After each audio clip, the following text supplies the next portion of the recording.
cosa che io esco sul treno. Sì, ma non è possibile, quello che hanno accesso su qua. E 18. No, perché alcuna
Bravissimo Alberto, hai suonato benissimo, hai le mani ghiacciate, vero?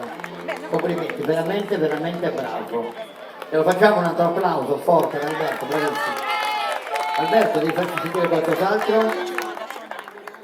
Ancora ti ringraziamo da parte dell'organizzazione per la tua presenza qua sul palco, hai dato il tuo contributo.